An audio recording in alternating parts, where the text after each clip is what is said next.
Hi friends, my name is Shubhankar and welcome to the Step by Step channel.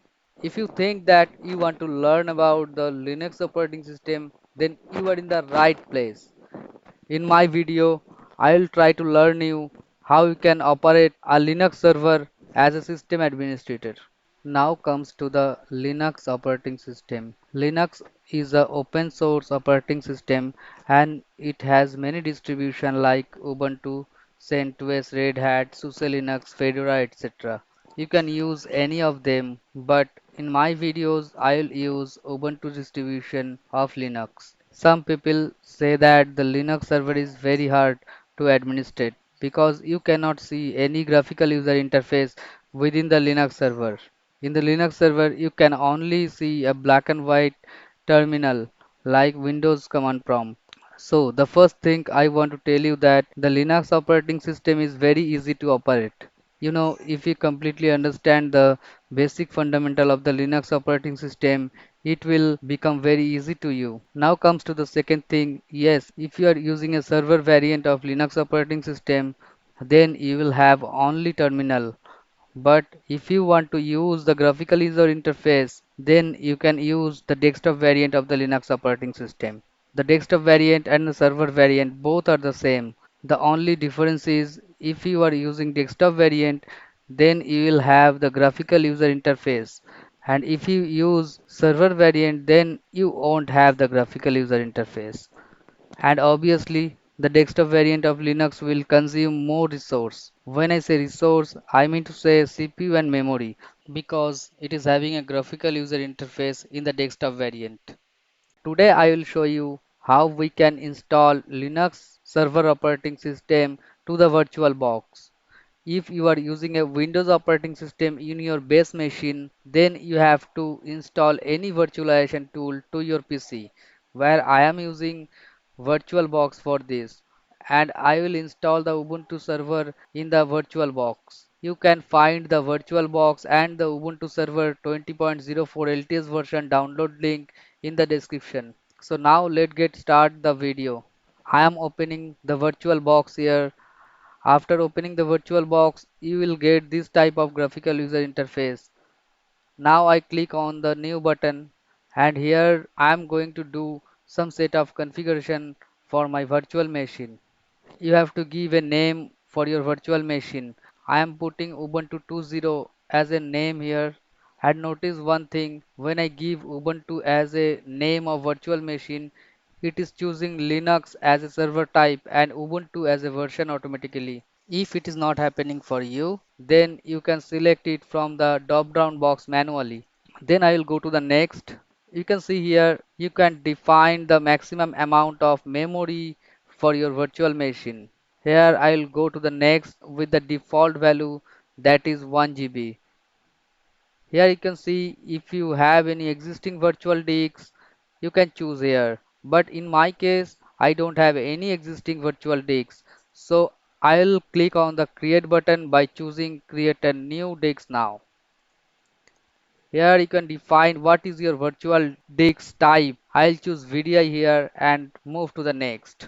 Here you can find the option for the disk allocation type. There is two type of disk allocation. First is dynamic allocation and second one is the fixed allocation. So now you are thinking what is the difference between dynamic and fixed allocation? Here I am telling you they are exactly the same as what they are sound like. That means a 10 GB fixed storage will consume 10 GB of space on your main storage device, whether it's got 0 byte of data in it or 10 GB. On the other hand, in the dynamic allocation, storage size will grow automatically when space is actually needed. I am giving an example for you. Say suppose you have a 10 GB of dynamic storage and out of the 10 GB the actual data is 2 GB. In that case, it will only use 2 GB on your storage device. If you later add 6 GB of data, it will grow 8 GB in size. Now, if you delete 4 GB of data from it, it will still use 8 GB of space. That means the dynamic sizing only allow the disk usage to expand. I am going to the next step by choosing dynamic allocation here. Okay, so here you can define your storage size. You can choose any size as per your requirement, but I will go with the default 10 GB storage. Now all the virtual machine configuration is done. Now we'll start the virtual machine. Here you have to choose your Ubuntu server ISO file. Now the Ubuntu server installation process has been started and it will take some time. Meanwhile, I want to tell you that if you also think that the Linux server is very difficult to operate because it is only provide the shell terminal instead of the graphical user interface. So in that scenario, I ensure that if you completely understand the Linux basic fundamental, then you will definitely love the terminal. Here you can choose the language. I'm going forward with the English language here. In the keyboard layout, I'll go with the default setting. Here my base PC is connected with my home network with a Wi-Fi router. That is why my VM is getting a DHCP IP from the router itself and I am seeing the done option here.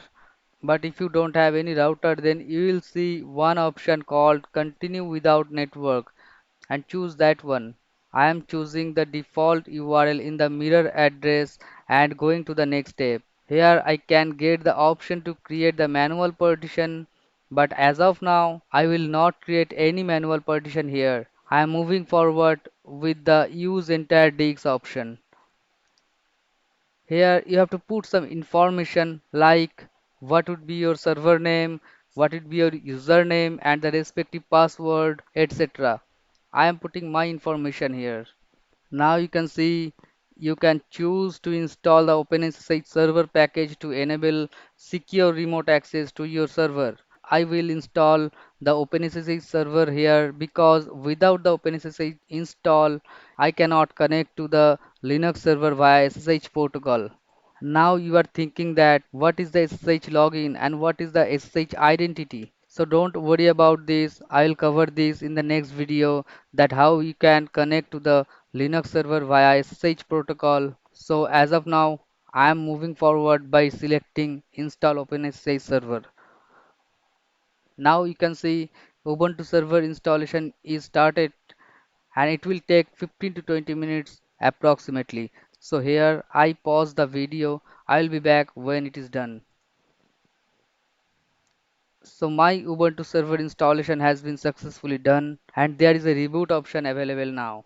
So now I have to reboot my server because the installation is completely done. The Linux server is rebooted now and the booting process is going on and within 1 or 2 minutes you will get the server login screen. You can see I am in the server login screen. So now you can log into the server with your credential that you have provided for username and password.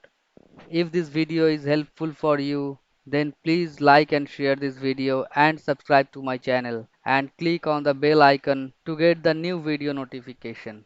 If you face any issue, please mention in the comment box. See you in the next video. Bye bye.